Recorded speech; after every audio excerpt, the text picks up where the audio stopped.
एक समय श्री कृष्ण भागे। देखो, जिनकी कथा सुन रहे उनके जीवन में भी कष्ट है। एक समय श्री कृष्ण भागे आधी रात में, और एक समय कंस को पछाड़ दिया रण में।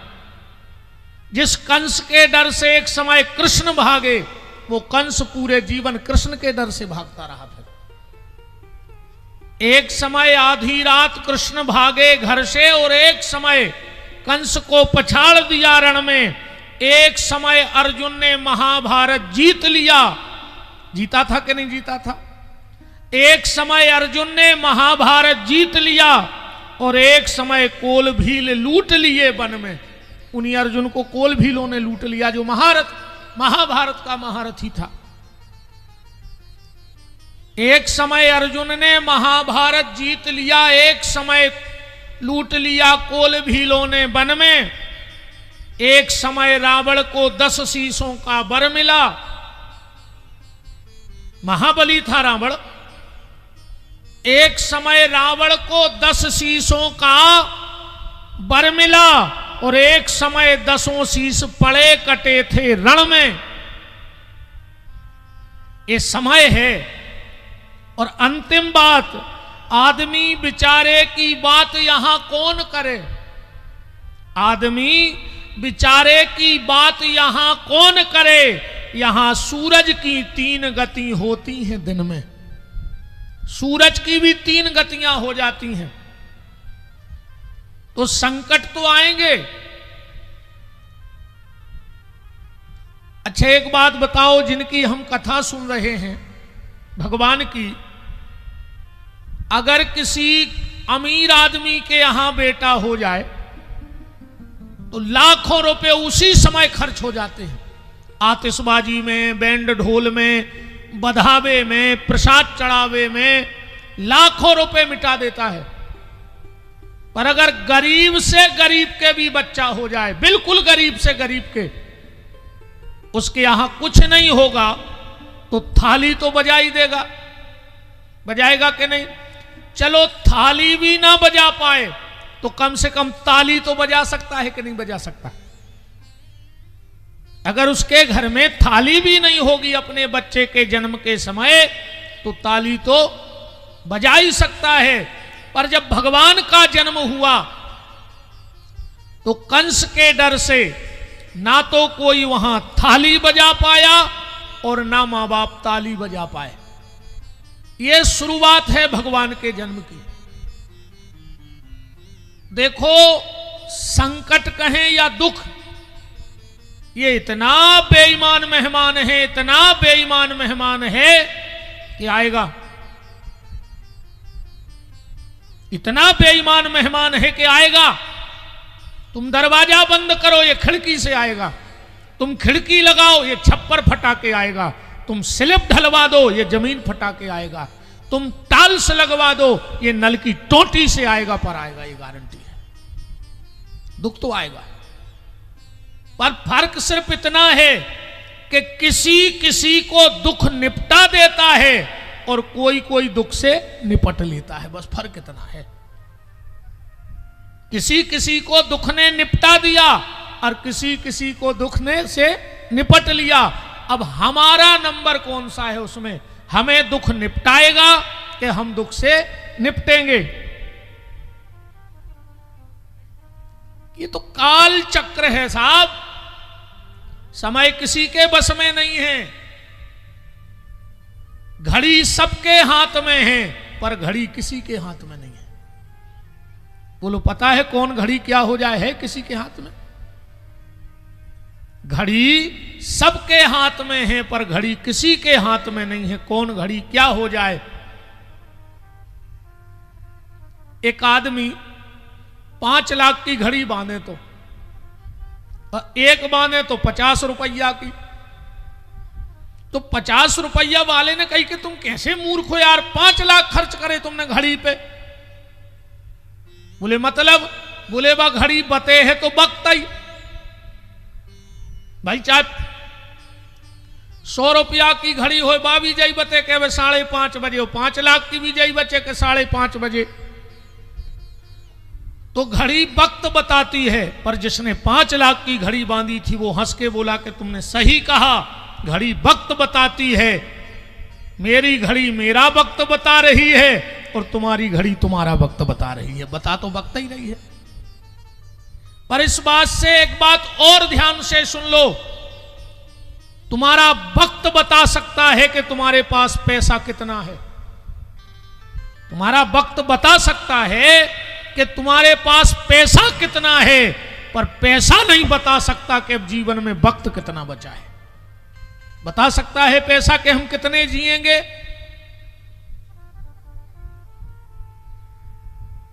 तो ये समय का खेल है प्यारे। और आज के लिए एक मंत्र दे रहा हूं, जिंदगी भर याद रखना।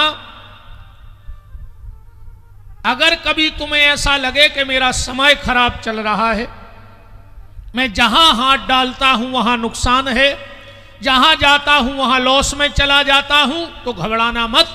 बस एक काम करना उस समय, क्या तुम उससे जुड़ जाना जिसका समय अच्छा चल रहा हो।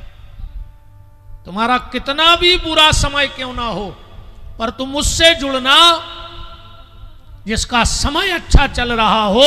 तुम्हारा समय अपने आप अच्छा हो जाएगा। कैसे होगा, इस बात को भी समझ लो।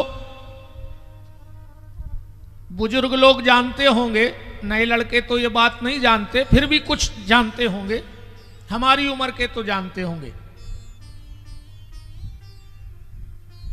पहले प्रचार प्रसार का इतना साधन नहीं था, ना मोबाइल था, न टीवी थी, न इतनी न्यूज चैनल थे, न इतने पेपर छपते थे। पहले हमारे यहां प्रचार का सिर्फ एक साधन था, वो था रेडियो। रेडियो कई कई गांव में कोई लोग इतने शौकीन होते थे। हमारे गांव में बड़े माँ साहब थे, हम लोगों को पढ़ाया, उनका दिन भर रेडियो बजता था। तो रेडियो से सारी जानकारी मिल जाती थी। मिलती थी कि नहीं मिलती थी? अच्छा, कोई कोई जिसके यहां रेडियो, अच्छा पहले रेडियो भी बहुत कम आदमों करे। तो बुजुर्गों से पूछो, अगर 3 चीजें दहेज में मिल जाती थी तो 10-20 गांव में हल्ला हो जाता तो कि बहुत बड़ी शादी भई है। एटलस की साइकिल, HMT की घड़ी और रेडियो। क्यों दादाजी, होता था ऐसा? अगर जिसको दहेज में ये 3 चीजें मिल गई, एटलस की साइकिल,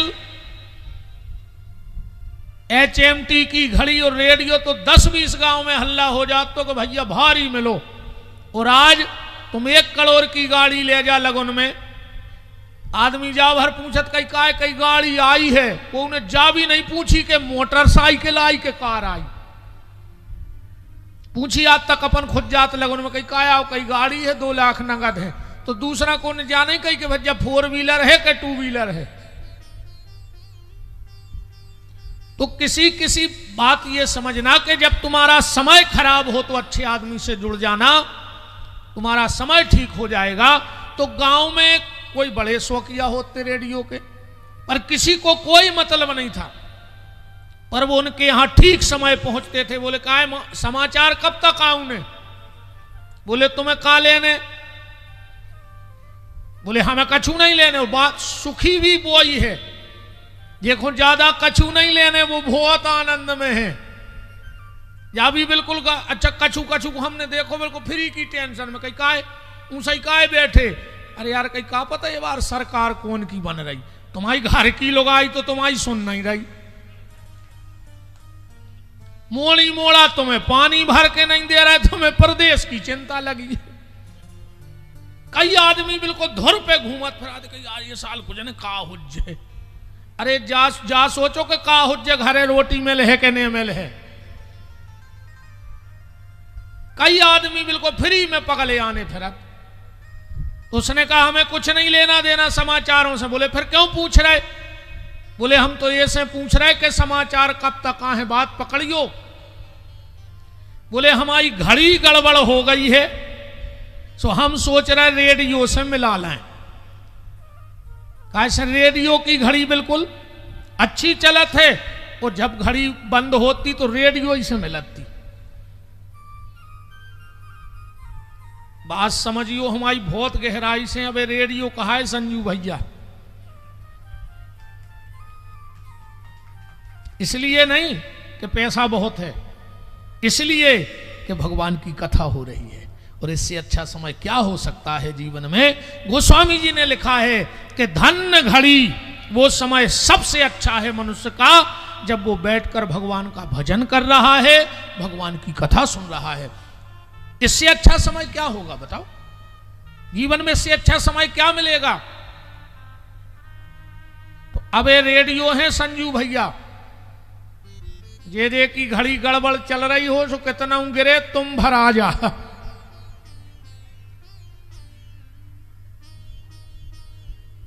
वो कथा के बाद फिर हर गांव में एक ऐसो रेडियो धरो है जेको कबू आज तक समय खराब आऊ नहीं।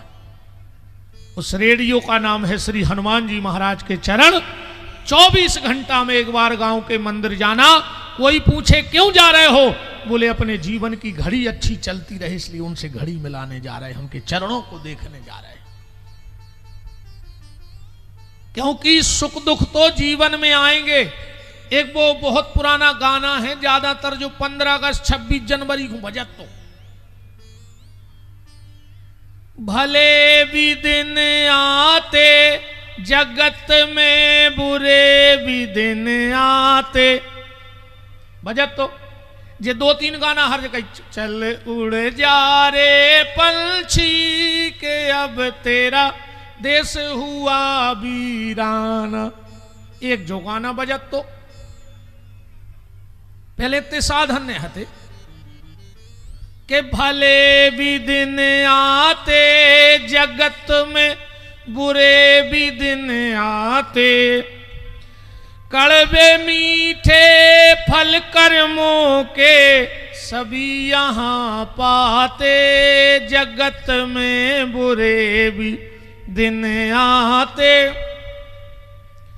कभी उल्टे कभी सीधे पड़ते अजब समय के पांव। पढ़ते कि नहीं पढ़ते? कभी सीधे कभी उल्टे पड़ते अजब समय के पांव, कहीं है धूप कहीं है छांव। था ये गाना। इसलिए संकटों से घबराना मत, ये जीवन रेल की पटरी नहीं है जो सरपट दौड़ जाए, ये जीवन गंगा की धारा है।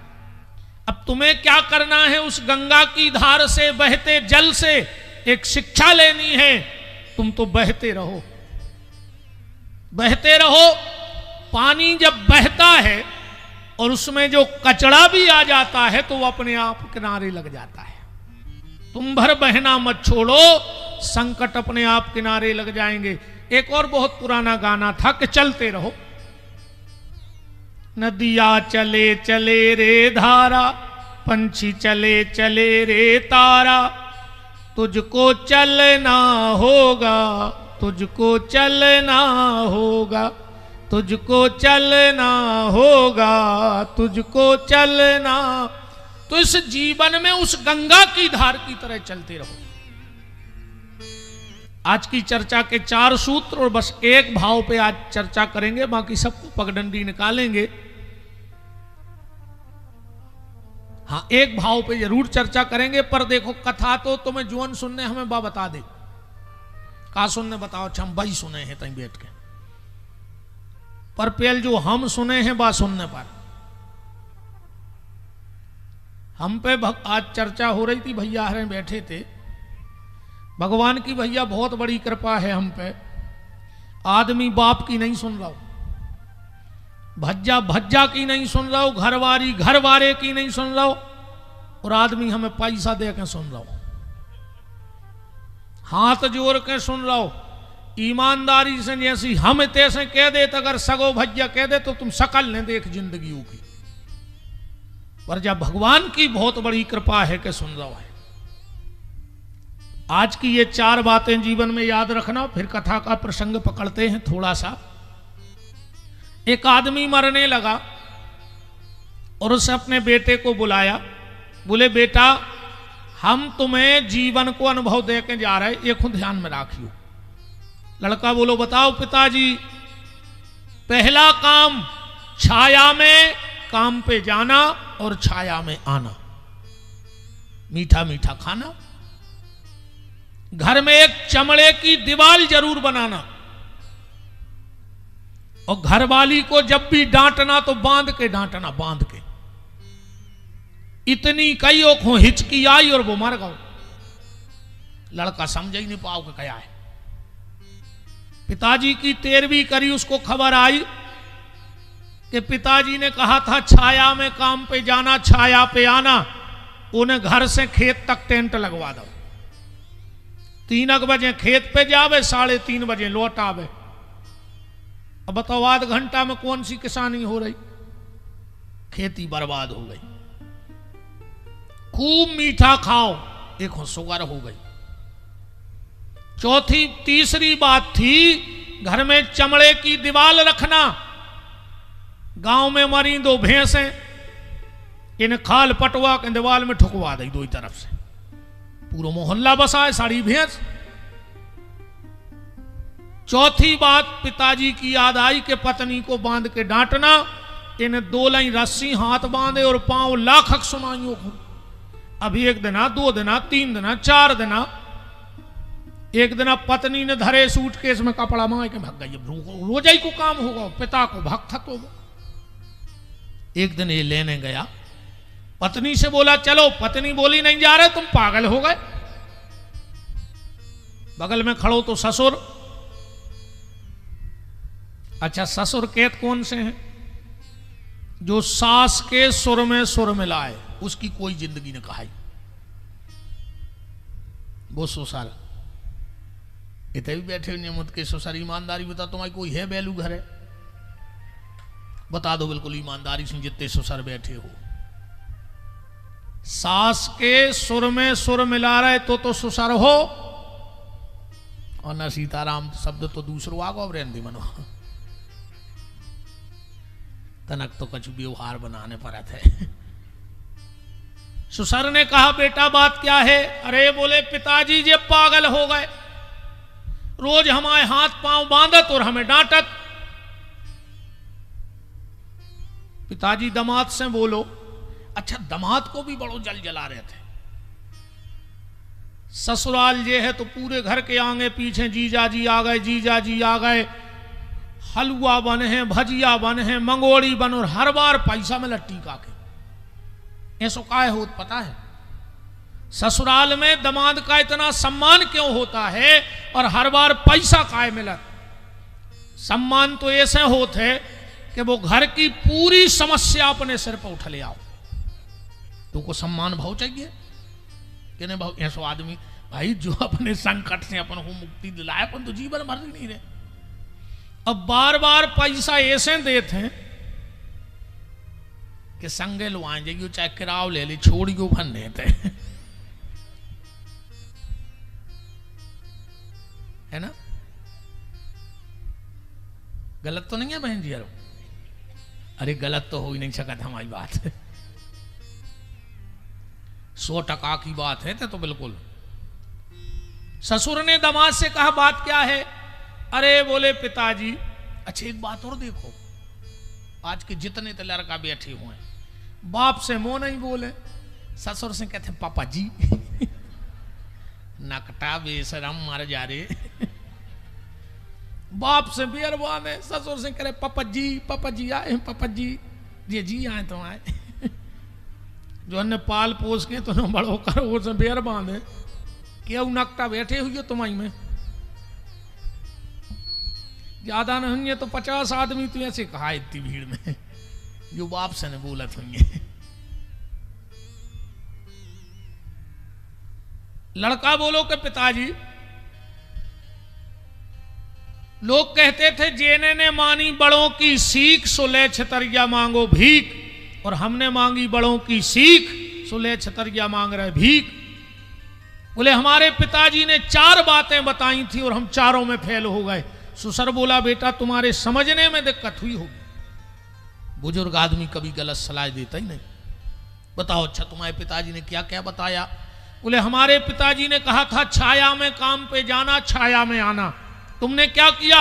हमने टेंट लगाया। बोले मूर्ख, तुम्हारे पिताजी ने यह कहा था कि सुबह धूप ना निकल पाए वो खेत पे चले जाना छाया में, अब दिन भर करना मेहनत, जब शाम को शाम हो जाए, छाया हो जाए तो घर में आना। बोलो जो दिन भर मेहनत करेगा वो कभी फेल हो सकता है? और ये बोले हमें टेंट वाले के पैसा और देने। तो बोले दूसरी बात, पिताजी ने कही थी मीठो मीठो खाइयो। बोले तुमने क्या किया? बोले हमने मिठाई खाई सो शुगर हो गई। अच्छा एक बात हो रही, आदमी शुगर के डर से शक्कर खा वो बंद कर दे कि नहीं कर दे?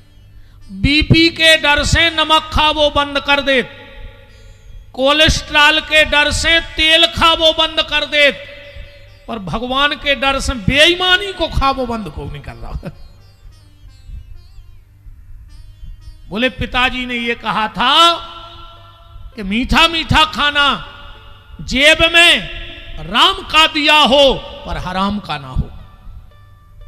राम जितना देते जाएं लेते जाओ, कोई बुराई नहीं पैसे में, पर हराम का ना आए। और बोले तीसरी बात पिताजी ने कही थी एक चमड़ा की दीवार राखियो घर में। बोले उन्होंने ये कहा था कि एक अच्छे आदमी से जुड़ रही, चमड़ा माने जो शरीर, एक अच्छे दोस्त से, एक अच्छे व्यक्ति से, किसी संत से जुड़े रहना, अच्छे व्यक्ति से दोस्ती करना। तो आजकल की दोस्ती नए नए भैया हर की देखो तो इनकी दोस्ती पता कैसी है? ये कहते हैं तुम्हें दोस्ती की कसम है, एक पैक तो ले नहीं पा रहे। कछु कछु कहते हैं ने पियो तो हम मरो मो देखो, हमने भैया न हम मुंह पे लात धर देते हो, कुत्ता कैसी थोतरी को चढ़ देते तुरंत। अब भाई मर जा हमारी कया भी दी तुमसे, बताओ हम तो कहते तुम अब भाई मर जा, हम का लेने देने, काय की दोस्ती? दो लोगों से दोस्ती मत करना, एक गाली वाले से और एक प्याली वाले से। आजकल एक नया फैशन आया है, दोस्त दोस्त एक दूसरे को गाली दे के बात करने लगे। अगर पिताजी ने रात में 10 बजे जा पूछ ली कि काहे भैया कहां हते 10 बजे तक इतने लेट, तुमने बोल वो बंद कर दो बाप से। आज की औलाद को तुम डांट नहीं सकत ना, भी बोल है ही नहीं। हाँ कभी डांटना बच्चों को, वो बोलेंगे ही नहीं। और दोस्त गले में हाथ डाल के गाली दे रहे, अब फिर भी तुम उनसे बोल रहे और हंस रहे। जो भी दोस्त गाली दे पहले उचट के मुंह में लात मारियो, पुलिस से तो निपट ले। अभी पहले 100 में आती, अब 112 में आउट। मैंने बहाना बता रहे, पैसा नहीं बताओ हमने। पहले 100 में आती पुलिस, अब 112 में आने लगी। 12 रुपया तो बड़ी है, ज्यादा ने कहा यार सामने बैठी पुलिस न डाल ले हम आंखों के लिए, चलो बाबा जी अब करो थाने में कथा।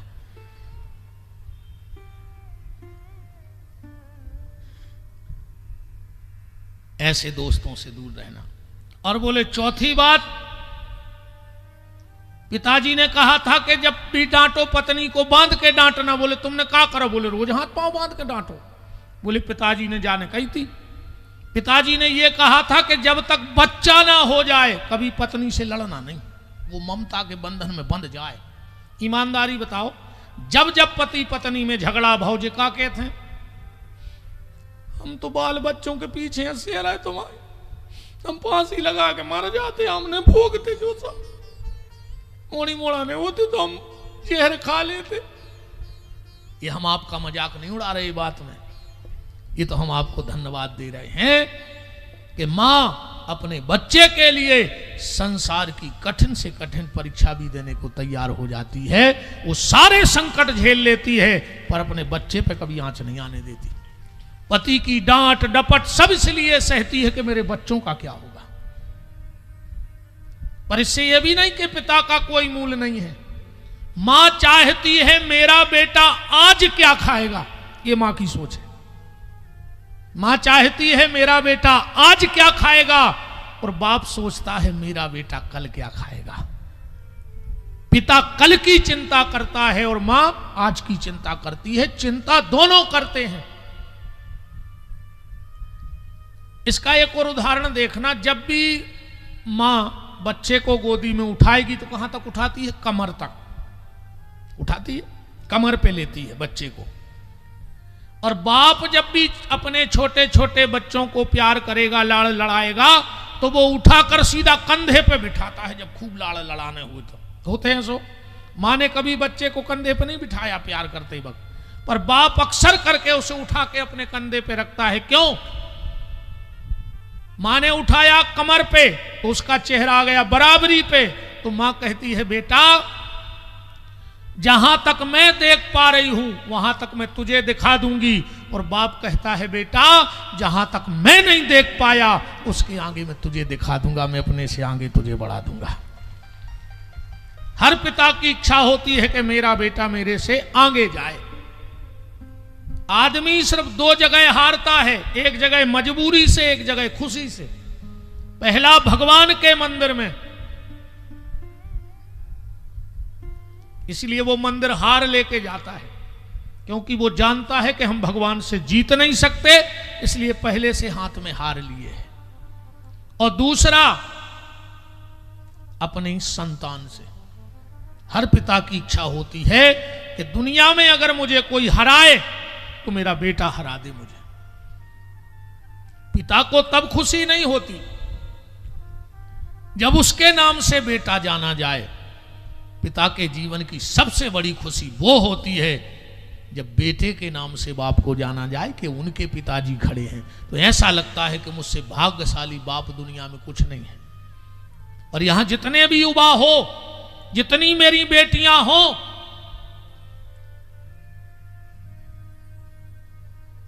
अगर तुम अपने मां बाप का नाम कमा ना सको, मैंने आज तक नहीं कहा कि मां बाप का नाम कमाओ, पर निवेदन यह है अगर मां बाप का नाम कमा ना पाओ तो जितना उन्होंने कमा लिया है उसमें कोई दाग मत लगा देना, बस इतना कर देना तो भी तुम पिता के संतान कहलाने के लायक हो। बेटियों से भी निवेदन है, अपने मां बाप से हाथ पीले करवाना, पर मां बाप का कभी मुंह काला मत करना। अपने पापा को कुछ देना चाहे मत देना, पर अपने हाथ में हल्दी लगाने का अधिकार जरूर दे देना। और जिस बेटी ने अपने पापा को अपने हाथ में हल्दी लगाने का अधिकार दे दिया, समझ लेना उस बेटी का जीवन धन्य हो गया। और बेटा एक चीज का और ख्याल रखना, तुम दुर्गा हो, हमने तुम्हें भगवती के रूप में पूजा है। हमारे यहां रामनवमी पे आज तक कहीं लड़कों का भोजन नहीं हुआ कभी कि चलो रामनवमी है कन्ना भोजन हो जाए, कृष्ण जन्माष्टमी है मोहल्ले के बच्चों को बुलाओ, खाना खिलाओ, दक्षिणा दो। पर हर नवरात्रि में गांव गांव, घर घर, मोहल्ले मोहल्ले कन्या भोजन होता है। हम आरती उतारते हैं, तुम्हारे चरण धोते हैं, तुम्हें तिलक लगाते हैं, और जब तुम भोजन करती हो तो हमें ऐसा लगता साक्षात सीता राधा दुर्गा हमारे घर में भोजन कर रही है। इसलिए सीता बनियो बेटा, सूप न खाने बनियो। उन्हें खुद की नाक कटवाई और पूरे घर को बर्बाद कर गई। सीता बनियो, दो कुल की लाज बचाइयो। जब चित्रकूट में सभा लगी, चारों राजकुमार राम, लक्ष्मण, भरत, शत्रुघ्न, गुरुदेव वशिष्ठ और राम जी को कैसे वापस ले जाएं, इस पे विचार चल रहा था। कथा तो तुम्हारे सब जानत, हम कथा करते नहीं, हम तो में से कछु न कछु अपनी एक बात निकारत है कथा में से, बस तो कथा से अपन को का मिल रहा हो। उसी समय राजा जनक आए, एक एक नजर हर चेहरे पे डाली राजा जनक ने, पर पूरी सभा में कहीं सीता नहीं दिखी। जनक जी तो कप गए, क्या मेरे संस्कार छोटे पड़ गए? क्या अब सीता ने राम का साथ छोड़ दिया विपत्ति में? मैंने तो ये संस्कार दिए नहीं थे। वशिष्ठ जी समझ गए, आंखों ही आंखों में बोले, जनक अपनी बेटी को ढूंढ रहा है? बोले हां गुरुदेव, यहां नहीं है, वो नीचे मंदाकिनी के घाट पे बैठी है। और जब जनक जी गए हैं तो क्या देख रहे, खुरदरे पत्थर पर सीता बैठी है चित्रकूट में। जनक की आंखों में आंसू की धार बह गई, क्या मेरी वही बेटी सीता है जो कमल के पुष्पों पे चलती थी और आज एक खुरदरे पत्थर पर बैठी है? और उसी समय सीता जी ने हाथ का उंजरू बना करके पानी भरा और पीने लगी। जनक को हिलकी देके रोना आ गया, जो मेरी बेटी चांदी के गिलास में पानी पीती थी आज वो हाथ से पानी पी रही है। ईमानदारी बताओ, आज का कोई पिता होता तो सबसे पहले अपने समधी को जेल करवाता दहेज प्रथा में। पर धन्य रे राजा जनक, दोनों हाथ उठा के कहता है कि पुत्री पवित्र किए कुल दोऊ, सीता तू मेरा घमंड है, तूने दोनों कुल की लाज बचा दी, तूने राम की कुल की लाज बचा दी और आज मेरे कुल की लाज बचा दी कि तूने विपत्ति में अपने पति को नहीं छोड़ा। आजकल तो ठिकाना ही नहीं है, कहो सास भाग जाए दामाद के संग।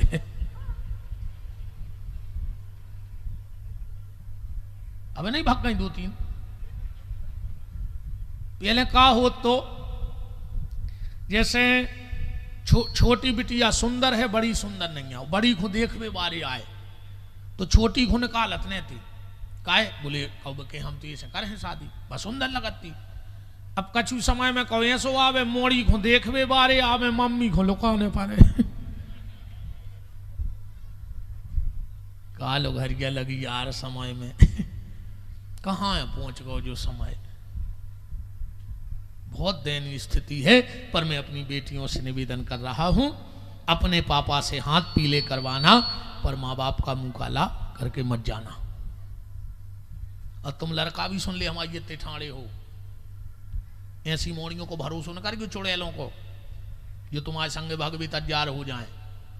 जब वे बाप की नहीं भाई, 9 महीना मताई पेट में धरी रही, वो की नहीं भाई, 20 साल भज्जा को राखी बांधत रही, वे धागा ने निभा पाई, वे 2 दिना के इलू इलू में तुम आई हो जाए। बताओ अच्छा ईमानदारी, जो बाप की नहीं भाई बस तुम्हारी हो जाए, जो अंदना प्यारे पकड़ेगा है। अब पुलिस ने पूछी क्यों, क्या मामला है? और कहूं उसने एक बार कह दी कि सर मेरा कोई दोष नहीं था, मुझे कुछ नशा मिला के खिला के लाया था। पुलिस कहे बेटा तुम घरे जाओ, भैया तुम भीतरे चलो। इतने लठ दे है कि 4-6 साल तो बैठने पे आओ, मर जा हो ऐसा बचे रहियो, घेरी फिर रही हो सो मर जा। हम अब आपको कह जा रहा हूं, अपनों तो काम समझावे को है, समझ जा सो और ने समझ जा सो सीताराम। तो निवेदन फिर वही करेंगे कि मां बाप का अगर मान बढ़ा ना पाओ तो बिल्कुल मत बढ़ाना, पर मां बाप का जितना उन्होंने कमा लिया है कम से कम उतना बचा के रखना, ये मेरा आप बच्चों से निवेदन है। और जय कथा आए, अब आओ जरा थोड़ा कथा को पकड़ लें। कल आप नंद उत्सव सुन रहे थे, 18 श्लोकों में नंद उत्सव मनाया गया। इसलिए हुआ, व्यास जी कह रहे जो पूरे 18,000 श्लोक ना सुन पाओ, वो नंद उत्सव के 18 श्लोक सुन लो तो तुम्हें 18,000 श्लोक सुनने का फल मिल जाएगा। जो जीवन में 18 पुराण ना सुन पाए वो 18 श्लोक भागमा करने गए कंस के यहां। देखो जनता का काम है सरकार को टैक्स दे, पर सरकार का भी काम है 3 मूलभूत व्यवस्थाओं पे ध्यान दे सरकार। सबसे पहले शिक्षा पर, दूसरा स्वास्थ्य पर। फोन धरे संग, अब वे गरीबा हैं, बताओ आप, और गरीब हैं कावे, उते से पिसी लाई गली में बेची लाओ पग्गा पी, घूम फिर के पैसा जाको था, तुम मर गए एक्सीडेंट में। सरकार को 2 चीजों को तो बिल्कुल फ्री कर देना चाहिए देश में, एक शिक्षा, एक स्वास्थ्य। कम से कम किसी गरीब की झोपड़ी से कोई कलेक्टर तो निकलेगा, कोई इंजीनियर तो निकलेगा, कोई डॉक्टर तो निकलेगा। ज्यादातर बच्चों का टैलेंट पैसे के बड़े बड़े स्कूलों की फीस कोई भर ही नहीं पा रहा। और दूसरा, जो दवाई से बच्चे मर रहे हैं, बुजुर्ग मर रहे हैं, अगर कुछ फ्री करना है तो शिक्षा और दवाई फ्री कर दो। वो फ्री करने नहीं आ। आज ये देश को दुर्भाग्य देखो, पिसी काटवे बारे नहीं मिल रहे, घींच काटवे बारे हर जगह ठाणे 3 ट्राली। पिसी काटवे मौजूद नहीं है देश में, पर घींच काटवे बारों की लेन लगी है। और अब तो एक ही चीज चल रही, हम भी खाएं तुम भी खाओ, योजना का लाभ उठाओ, जितो मिल जाए सो खा जाओ। नहीं चल रहा हो तो बताओ। कंस ने पूतना को भेजा। कथा का भरसार समझते चलो। पूतना कैसे आई थी? अपने स्तन में कालकूट नाम का जहर लगा के, ये कथा है। अहो बकीयम स्तन कालकूटम जिघान संज्ञादपाद साध्वी लेभे गतिम किंबा दयालु शरणम ब्रजेमो।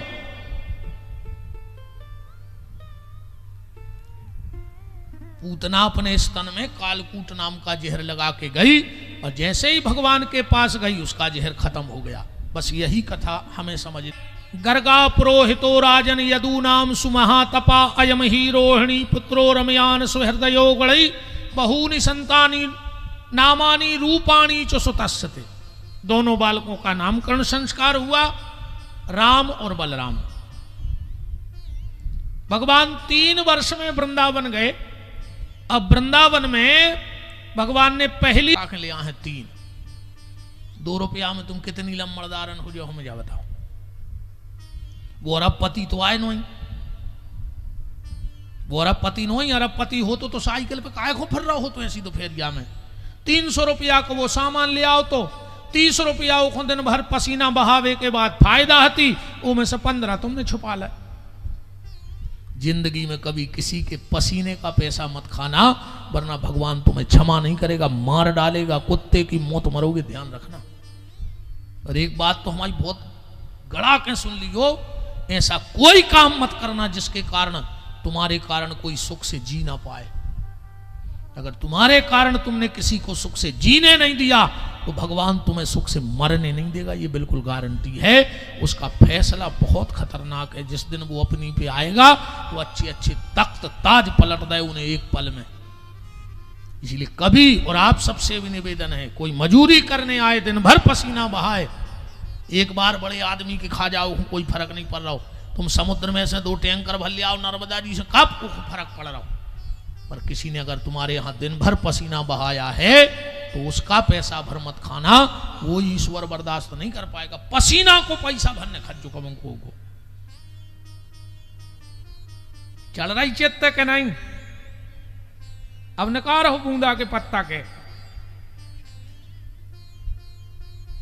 हम जब आते थे कि नहीं कह रहे, या तो हम इतना किया कह रहे, दूसरे जगह की का जे के खाओ की खाओ।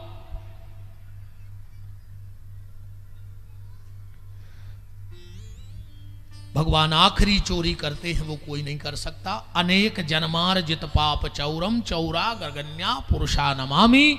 जब भगवान का भक्त भगवान के सामने जाता है तो भगवान उसके कई जन्मों के पाप चुरा लेते हैं। ये माखन चोरी की लीला है। भगवान माखन चोर नहीं, भगवान तो मन चोर है, मन को चुराने वाले हैं।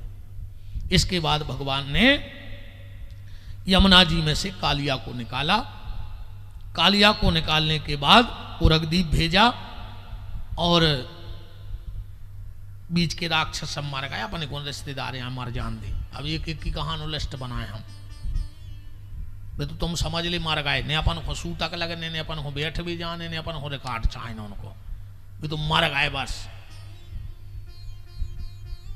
अब भगवान कृष्ण की लीला का जो प्रमुख उद्देश्य था उसकी तरफ हम चलते हैं।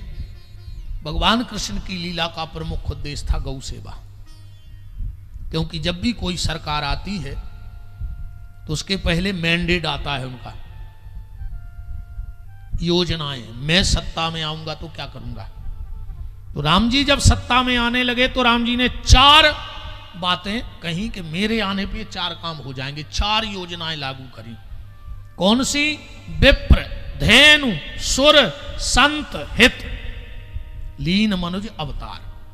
4 काम करूंगा मैं आकर के। राम जी ने 3 काम करे, अकेली गौ सेवा नहीं कर पाए त्रेता में।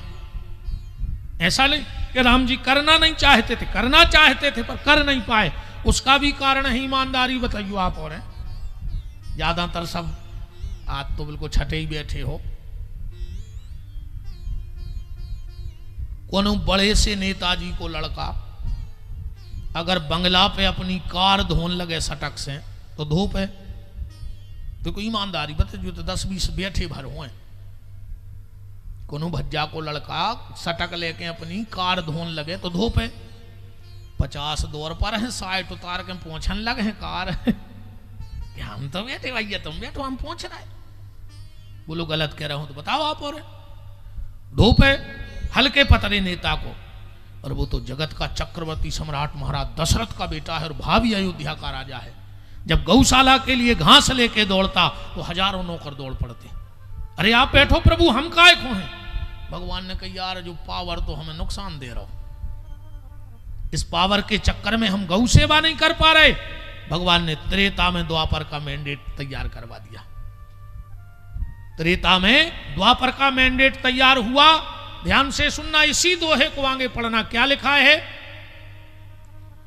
विप्र, धेनु, सुर, संत, हित, लीन मनुज अवतार और निज इच्छा।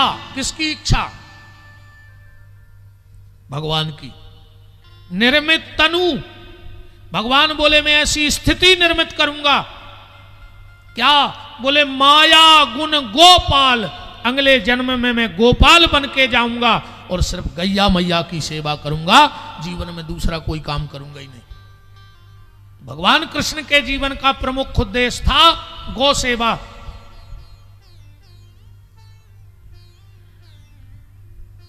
देखो, चाहे एक व्यक्ति जीवन भर तपस्या कर लेवे और चाहे एक गैया की सेवा कर लेवे, एक सफल है। चाहे एक गैया की सेवा कर लो और चाहे एक संत पूरी जिंदगी तपस्या कर लेवे।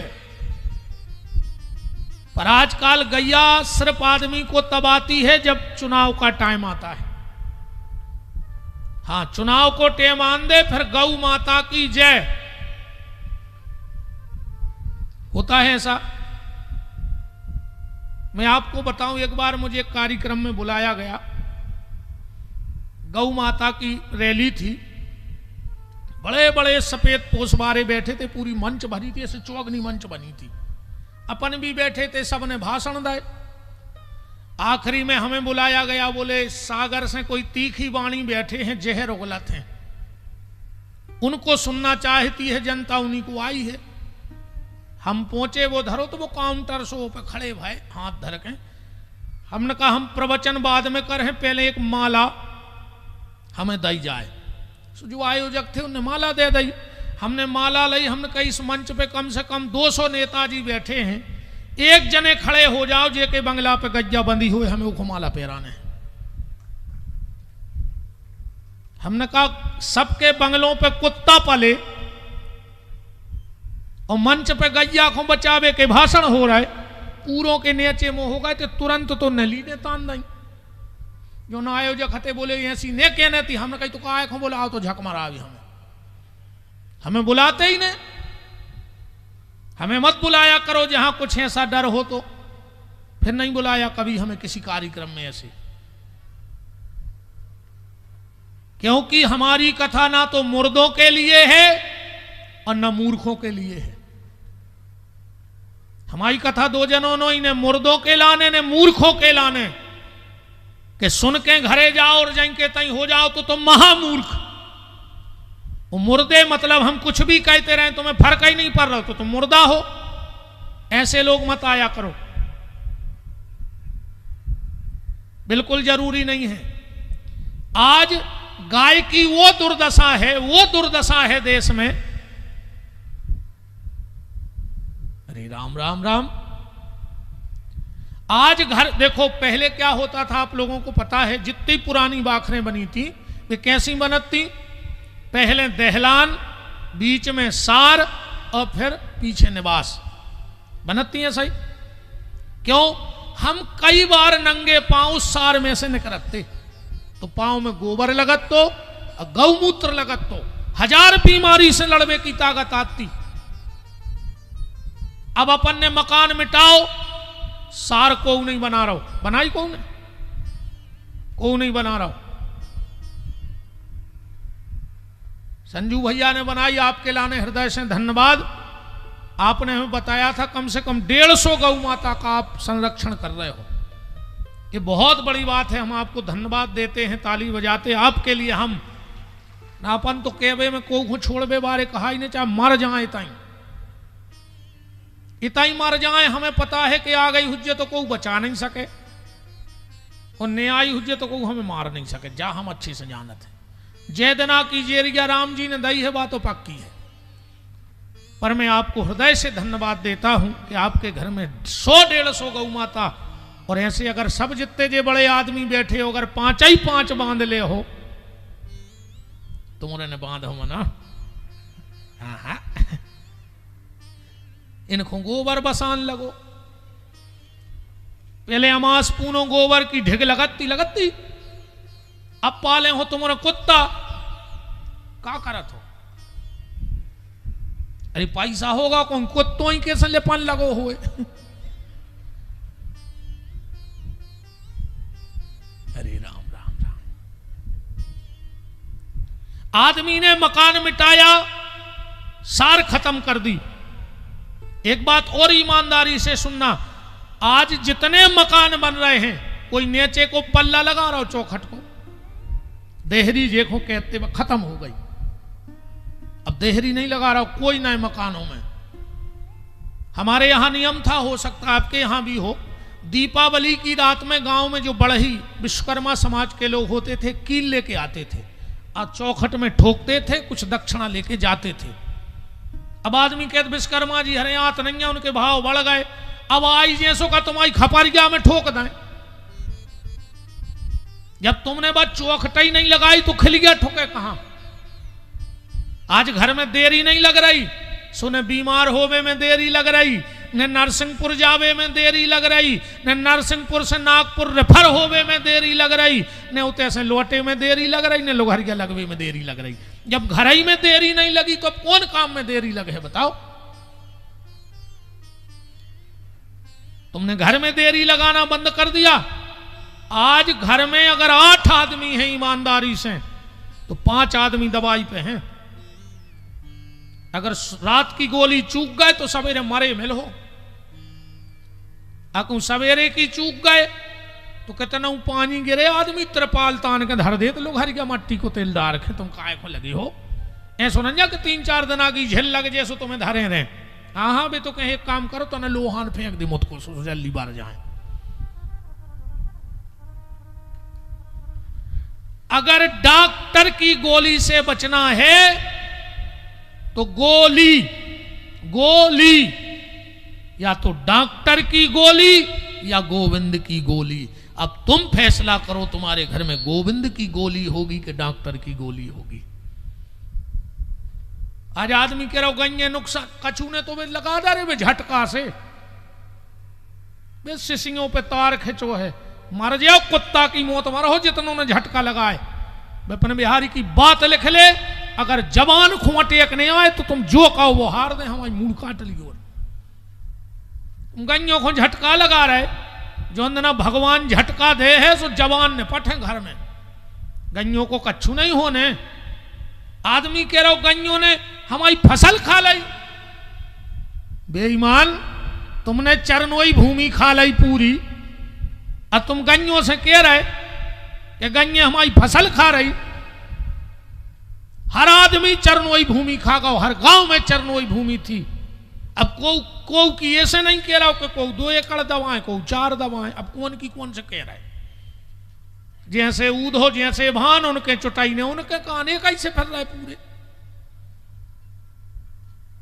कहने वाला कोई बचा ही नहीं। तो भगवान कृष्ण के जन्म का प्रमुख उद्देश्य था गौ सेवा।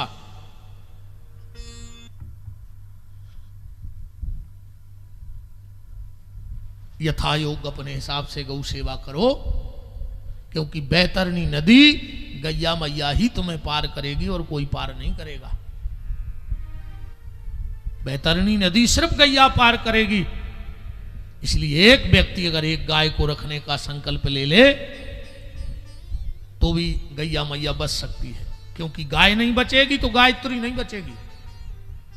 अगर गाय नहीं बची तो गायत्री नहीं बचेगी, गायत्री नहीं बची तो ज्ञान नहीं बचेगा, और ज्ञान नहीं बचेगा तो सनातन खत्म हो जाएगा, और सनातन खत्म हो गया तो मानवता खत्म हो जाएगी, हम जानवर बन जाएंगे। इसलिए मूल में गाय है, गाय को बचाओ, क्योंकि बिना गाय के घी के गायत्री का हवन हो नहीं सकता है।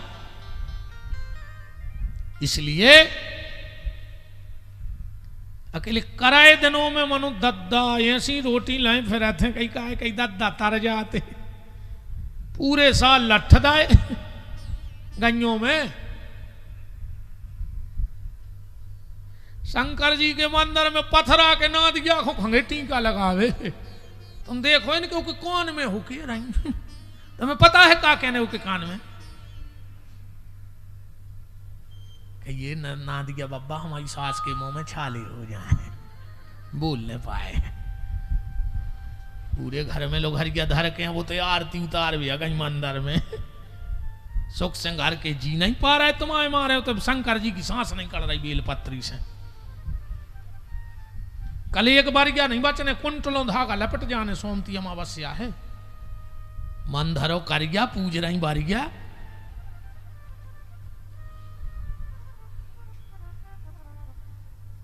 निवेदन है गौ सेवा करो, मेरा आपसे हाथ जोड़ के निवेदन है, मत मार रे अधर्मी में गैया हूं, दूध पिलाने के नाते तो तेरी मैया हूं। मत मार रे अधर्मी में गैया हूं, दूध पिलाने के नाते तेरी मैया हूं।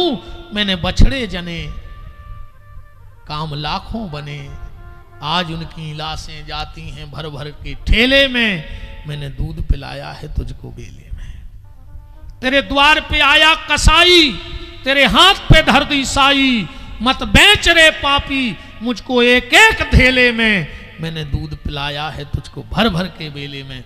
और एक बात बताना मेरी बहनों, तुम्हारा बेटा तुम्हारी गोदी में पैपान कर रहा हो और कोई आवे और तुम्हारे बेटे के पांव गर्दन पकड़ के खींच के किसी खंबे से बांध देवे, कोई बहन माफ कर पाएगी? उसे कर दोगी? किसी को माफ नहीं कर पाओगी।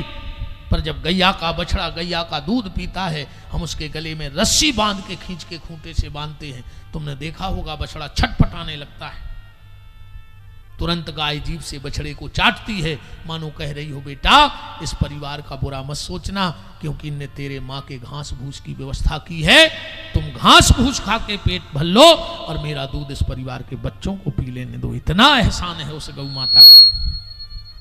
जन्म देने वाली माँ साल 2 साल दूध पिलाती है, पर गैया मैया तो जीवन भर दूध पिलाती है। एक बार स्वामी विवेकानंद जी मॉरिशस में थे, किसी पत्रकार ने विदेशी से प्रश्न किया कि भारत में सबसे ज्यादा दूध कौन सा जानवर देता है? स्वामी विवेकानंद जी ने कहा भैंस। पत्रकार ने कहा हमने तो सुना है भारत में सबसे ज्यादा दूध गैया देती है। स्वामी विवेकानंद बोले मूर्ख, तूने जानवर के बारे में पूछा था, और गाय को हमने जानवर नहीं अपनी मां मान रखा है। वहां की एक घटना और मैं पढ़ रहा था, स्वामी विवेकानंद जी बैठे थे, 4-6 वहां के ऑफिसर बड़े बड़े लोग बैठे थे, विदेशी बड़े बड़े विदेशी लोग बैठे थे। तो चाय आई, चाय तो कप बसी में आई थी, तो सब तो पीने लगे कप से, और स्वामी विवेकानंद ने वो चाय डाली वसी में, कप बसी होती ना, और उससे पीने लगे। तो वहां के जो पढ़े लिखे लोग थे वो हंसने लगे, बोले बस ये भारत का कल्चर है मूर्ख, हम लोग कप से चाय पी रहे और ये प्लेट से चाय पी रहा है। किसी ने कहा क्यों, बता दी तुमने कि तुम भारत के हो? बोले हाँ बताई है कि मैं भारत का हूं। बोले बसी से चाय क्यों पी रहे? स्वामी विवेकानंद ने कहा हम तुम जैसे स्वार्थी नहीं हैं, तुमने अपनी चाय जूठी कर ली, अगर बीच में कोई आ गया मैंने इसलिए बसी में आदि डाल के पी है कि अगर कोई और आ गया तो मैं कप की चाय उठा के उसे दे दूंगा। ये मेरे भारत की संस्कृति है, ये हमारे भारत के रीति रिवाज हैं। तो गैया वेद लक्षणा है, इसलिए गाय की रक्षा हो, इसमें कोई राजनीति ना हो। गैया में राजनीति के लिए बहुत सी चीजें पड़ी हैं, पर गाय के नाम पे राजनीति ना हो। मेरा ये शासन प्रशासन सरकार विपक्ष पक्ष सबसे निवेदन है कि हर चीज में राजनीति हो, बस गैया के नाम पर राजनीति ना हो। और आज सबसे ज्यादा राजनीति गैया के नाम पे हो।